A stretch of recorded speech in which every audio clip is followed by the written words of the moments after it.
L'Arcom annonce la création d'une commission indépendante pour établir un bilan sur la neutralité du service public. Bouh. Superbe. Alors, je vais en décoder. Des gens payés par Nicolas Quipay vont engager d'autres gens payés par Nicolas Quipay pour savoir si des gens payés par Nicolas Quipay ne feraient pas, avec l'argent de Nicolas Quipay, la promotion de gens payés par Nicolas Quipay. Alors, je peux déjà te donner en exclusivité les conclusions de cette commission indépendante.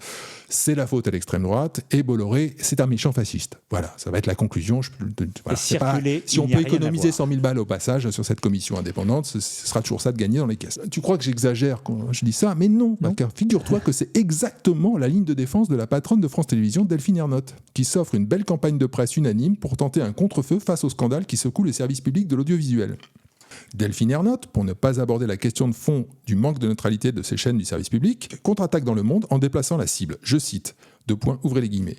La galaxie médiatique de Vincent Bolloré veut la peau de l'audiovisuel public. La dirigeante appelle à admettre que CNews est un média d'opinion et une chaîne d'extrême droite.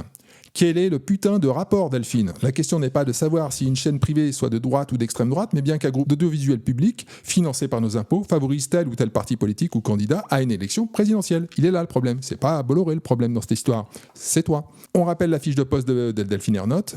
Écarter des plateaux les opposants au greenwashing, elle l'a dit elle-même à la conférence de presse de rentrée de France Télévisions. Conforter le candidat politique du système en interne, qualifier toute opposition d'extrême droite et surtout, elle l'avoue elle-même. Tout d'abord, je tiens à dire qu'on ne représente pas la France telle qu'elle est, parce que si on représentait la France telle qu'elle est, on aurait toujours 5% de femmes dans les expertes, pardon de dire ça comme ça, mais on essaie de représenter la France telle qu'on voudrait qu'elle soit. Voilà, c'est comme ça, c'est plus simple. C'est une digne représentante de la France Potemkin. C'est exactement ça, c'est le pitch de notre émission. Merci Delphine. C'est France Inter Potemkin.